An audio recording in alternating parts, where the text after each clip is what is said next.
In 2025, President Trump's appointment of Robert F. Kennedy, Jr. as Secretary of Health and Human Services sent shockwaves through Washington. Kennedy, a lawyer and activist known for his skepticism of vaccines, now led agencies like the CDC, NIH, and FDA, institutions at the heart of American public health. Supporters saw his appointment as a bold move to challenge the status quo. Critics called it reckless, likening it to putting an arsonist in charge of the fire department. The clash was immediate. Medical professionals championed vaccines as life-saving, while Kennedy and his allies questioned their safety and necessity. This wasn't just a policy debate, it was a battle over the future of public health, with Republican senators caught between party loyalty and scientific consensus.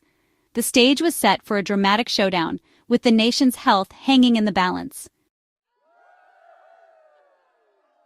Kennedy's first major move as a national figure was the Make America Healthy Again report, a sweeping and controversial manifesto that set the tone for his administration. The report didn't just focus on vaccines, as many expected from Kennedy's past activism.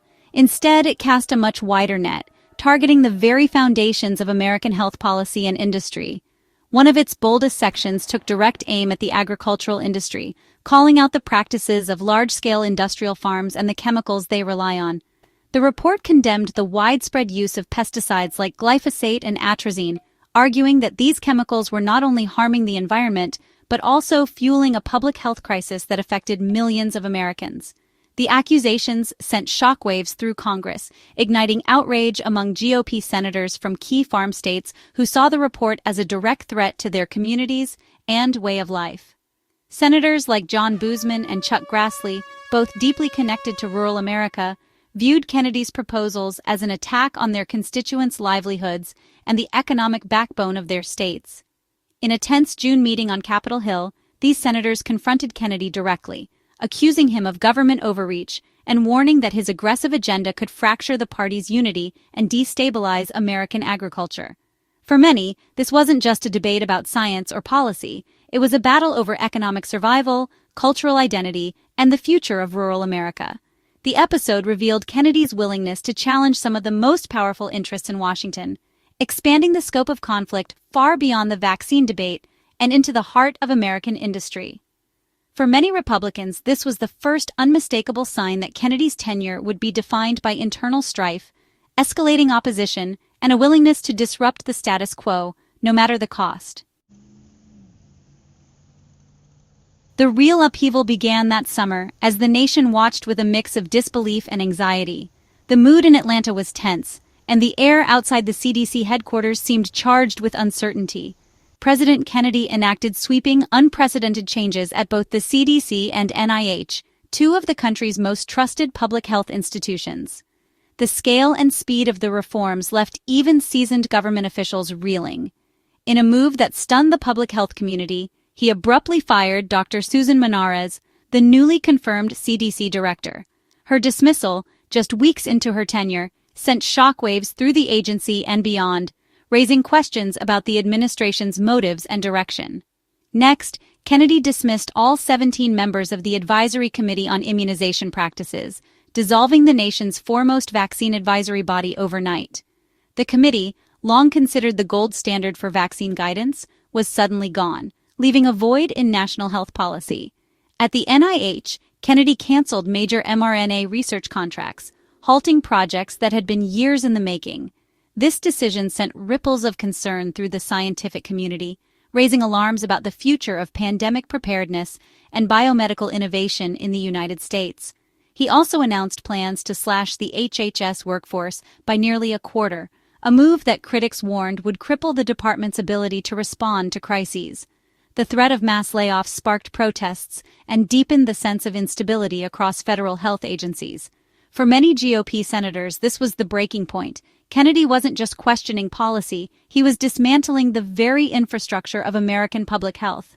The halls of Congress echoed with heated debate as lawmakers struggled to make sense of the administration's radical agenda. His promise to empower scientists now rang hollow, replaced by a sweeping purge of dissenting voices and a climate of fear.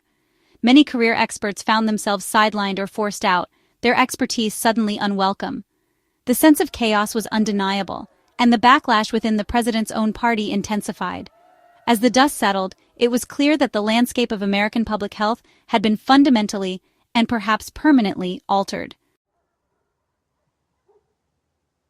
With the CDC and its advisory committee sidelined, the landscape of public health policy was about to undergo a seismic shift.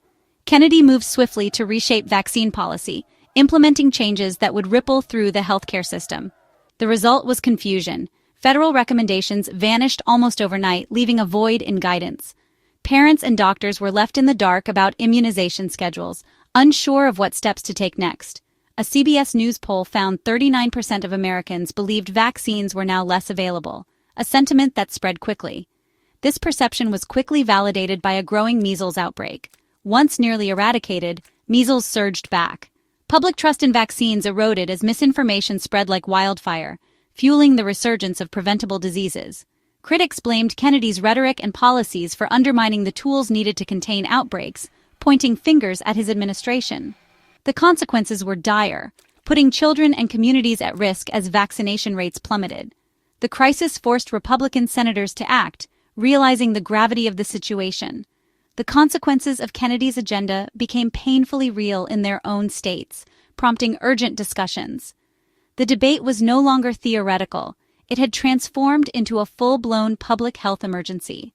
Hospitals were overwhelmed and medical staff struggled to respond to the outbreak. The Senate was ready for a confrontation, with lawmakers preparing for intense debates. The stage was set for explosive hearings and demands for accountability, as the nation watched closely. Senior Republican senators broke ranks, publicly challenging Kennedy's leadership. Senator Bill Cassidy, a physician and committee chairman, confronted Kennedy over his contradictory stance on vaccines and the chaos at HHS. Cassidy's committee launched a formal review, signaling a serious escalation.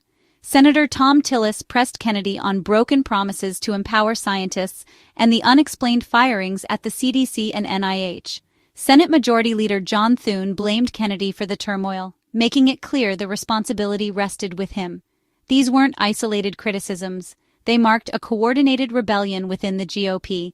The party's patience was running out, and Kennedy's actions had become a major liability for the administration. The conflict was now front and center, threatening to fracture the president's own coalition. The conflict reached a boiling point during a Senate Finance Committee hearing. Senator John Barrasso, a doctor and Republican whip, delivered a blunt rebuke: vaccines work. Barrasso linked the national measles outbreak to Kennedy's policies and condemned the firing of the CDC director. He warned that undermining trust in vaccines was putting lives at risk and eroding decades of public health progress. Barrasso's public admonishment signaled a turning point. Opposition to Kennedy now reached the highest levels of Senate leadership. The message to the White House was clear. Kennedy's tenure was untenable, and the GOP's internal revolt was rooted in science, not politics. The administration faced a stark choice between loyalty to a controversial appointee and the health of the nation. The stakes had never been higher. The turmoil inside Washington spilled into public opinion, with trust in government health agencies plummeting. Polls showed only 26% of Americans trusted Kennedy's medical advice, while nearly half distrusted him outright. Most Americans wanted vaccines to be more accessible, but 39% said Kennedy's policies made them harder to get. Disapproval of Kennedy's job performance climbed to 55%, creating a political crisis for the administration. The public's verdict was clear. The nation's top health official had lost credibility. This wasn't just a Beltway fight. Real people were losing faith in the system meant to protect them. The erosion of trust threatened the effectiveness of all public health initiatives. The administration faced mounting pressure to restore confidence and stability. Despite mounting criticism, the White House doubled down on its support for Kennedy. Press Secretary Caroline Leavitt dismissed the backlash as proof Kennedy was over the target, framing him as a disruptor challenging a corrupt system. Vice President J.D. Vance deflected criticism, attacking Democrats and painting the conflict as partisan, even as GOP senators led the charge. The administration's strategy was clear: rally the base, ignore bipartisan concerns, and refuse to back down. This left Republican senators in a bind, torn between loyalty to the president and their duty to public health. The White House's unwavering defense made it clear Kennedy was there to stay, no matter the cost. The internal GOP conflict deepened, with no resolution in sight. The administration's gamble risked alienating both the public and its own party. The Kennedy controversy became more than a political drama. It was a defining moment for American public health. The conflict exposed a deep divide between political ideology and scientific consensus, with millions of lives at stake. The resurgence of preventable diseases like measles underscored the dangers of eroding trust in vaccines and dismantling public health infrastructure. President Trump faced a dilemma: stand by his disruptive appointee or heed the warnings of his own party's leaders. The outcome would shape the nation's approach to science, evidence, and public health for years to come. Trust, once lost, is hard to regain, and the future of American health depended on restoring it. The path forward demanded a recommitment to evidence-based policy and protection from political interference. At this crossroads, the health of the nation truly hung in the balance.